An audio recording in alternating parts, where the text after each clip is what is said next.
예수님, 오늘도 예수님과의 대화를 시작합니다.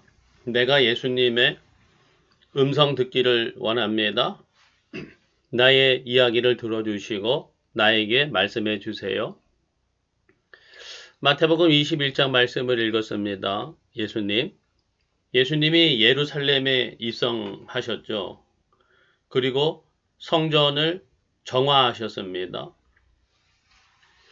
그리고 이어지는 이야기에서 무화과 나무에서 열매가 없음을 보시고 이제부터 영원토록 열매를 맺지 못하리라. 이런 심각한 말씀을 하셨죠.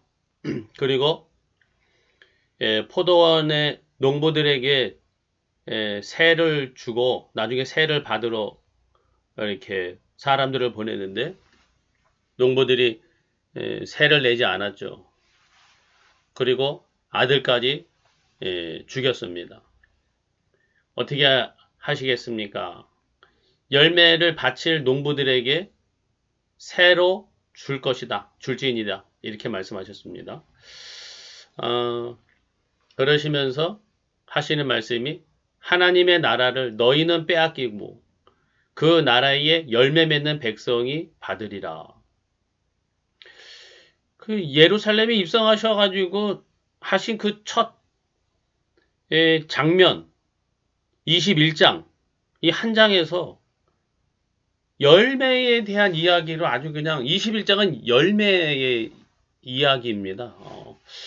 일부러 그렇게 편집을 한 건지 하여튼 예수님이 예루살렘에 입성하셔서 강조하신 첫 번째 사항은 열매구나. 이런 느낌을 확 받습니다, 예수님. 누가 하나님 나라에 합당한가? 누가 하나님의 백성인가? 누가 예수님을 따르는 자인가? 열매를 맺어야 돼, 열매. 예수님, 나에게 열매를 원하시는 줄로 압니다. 예수님이 누구에게나 하나님의 자녀들에게 열매를 요구하시는 것을 요구하시는구나. 이렇게 들립니다. 예수님, 나에게도 열매를 맺게 해 주세요. 너희가 내 안에 내가 그 안에 거하면은 저절로 열매를 맺는다 하셨잖아요. 예수님 안에서 나에게 열매를 맺혀 주시고 예수님이 나의 열매를 받아 주시고 천국 백성 하나님 나라에 합당한 자로 천국 백성 삼아 주세요. 믿습니다. 간구합니다. 나의 예수님. 저뿐만 아니라 저희 교회의 성도들 또 저희의 온 가족들 다 열매 맺는 성도들 되기를 원합니다. 이걸 위해서 저에게 목사의 직을 주셨구나 이렇게 생각이 들어요. 이게 사명이구나. 열매의 사명을 맡았구나. 나도 열매를 맺어야 되지만은 온 교회 성도들, 온 가족들이 열매를 맺도록 위해서 기도하고 말씀 전하고 목회해야 되는구나. 이런 생각을 다시 한번 해봅니다. 예수님, 나의 목회와 삶이 열매 맺는 목회와 삶이 되게 해주시고 저뿐 아니라 한국 교회와 한국 교회 성도들이 예수님이 원하시는 열매를 맺게 해주세요. 나의 예수님. 열매가 뭔가 이런 생각을 다시 한번 해봅니다. 무화과가 열매가 없어가지고 말라 죽었죠. 왜 이렇게 됐습니까? 하니까 예수님 말씀이 믿음이 있고 의심하지 아니하면 믿고 구하는 것은 다 받으리라. 그러니까 무화과 나무에 열매가 없는 것은 믿음이 없기 때문이고 믿음으로 구해서 받아야 되는데 믿음으로 구하고 받지 못했기 때문이다. 믿음이 없기 때문이다. 믿음을 강조하시는 것을 보게 됩니다.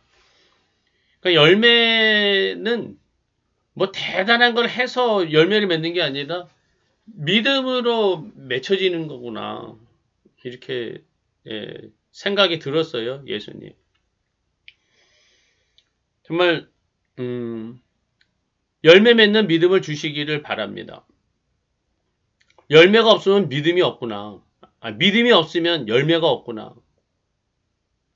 이런 생각을 깊이 해보게 됩니다.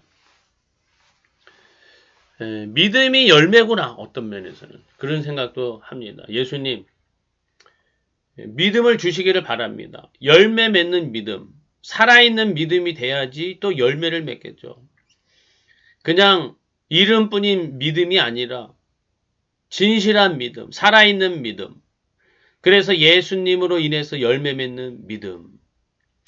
그러한 믿음이 있기를 원합니다. 저도 믿음의 사람, 믿음의 성도가 되고 믿음의 목사가 되고 온 가족들과 모든 성도들이 예수님이 주시는 믿음, 예수님이 인정하시는 믿음의 사람들이 되게 해주세요. 예수님, 믿음이 선물이다 이렇게 믿습니다. 은혜로, 예수님의 은혜로 믿음이 생기는 줄로 믿습니다. 믿음의 은혜를 내려주세요. 예수님. 그 다음에 열매 맺는 믿음은 어떤 것인가 이런 생각을 해보는데요. 농부들에게 이 포도원을 새 주고 갔으니까 새를 받으러 주인이 보내니까 열매를 안 바쳐요. 열매 안 바치는 게 믿음이 없는 거다. 그런 말씀이신 것 같아요.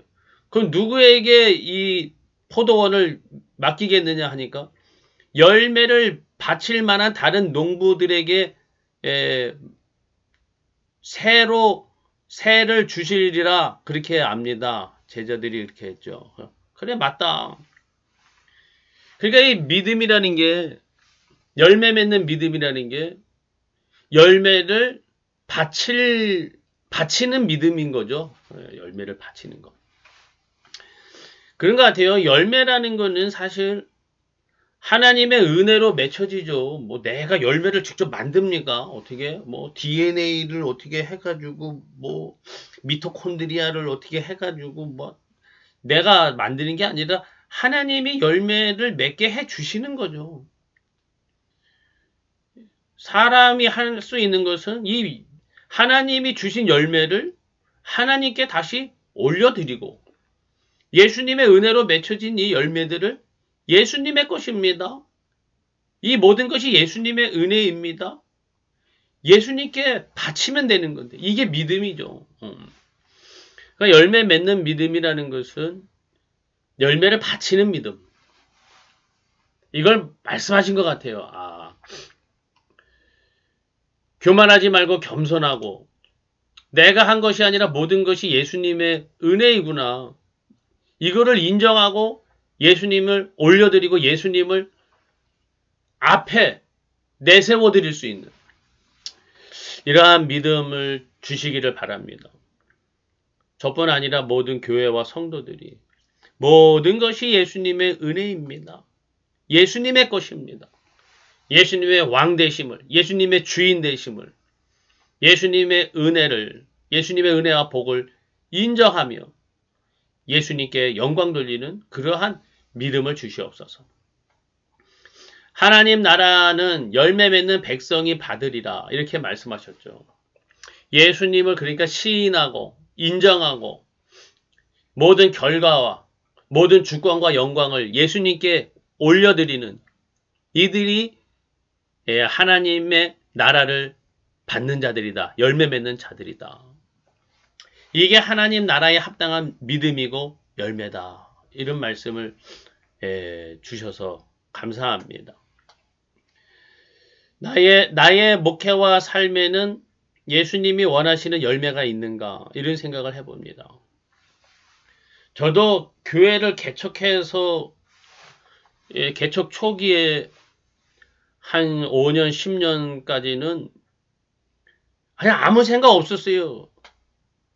그냥 남들 보기에 괜찮은 교회, 좀 숫자가 커가고 교회가 좀 그럴싸하게 세워져 가기를 바라는 이런 열매. 그러니까 세상의 열매, 나를 위한 열매, 내 성공을 위한 열매를 추구했었던 것 같아요. 아무 생각 없이. 그런데 목회가 점점 미약해지고 힘들어지니까 예수님께 집중하고 예수님만 바라보고 살게 되고 그렇게 산 지 10년이 넘어가고 하니까 모든 것이 예수님의 은혜고 예수님이 주신 열매구나.